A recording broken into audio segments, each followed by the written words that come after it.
In this video, I'm going to show you how you can add or delete rows and columns in ClickUp.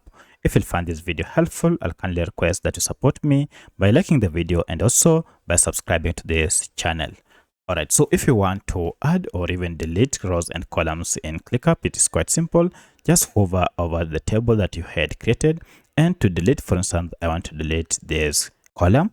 I'll go ahead and just click on this icon, and then you can see we have an option to delete. Should you want to do the same here or down here or on this row, you can also do the same here and then click on delete and it will delete. If you want to add, you can use this add plus here to add, and you can add as many as you want. You can also add columns by just clicking on this plus.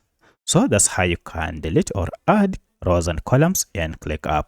If you have any other question, kindly let me know in the comment section. Otherwise, thanks for watching and let's meet in the next video.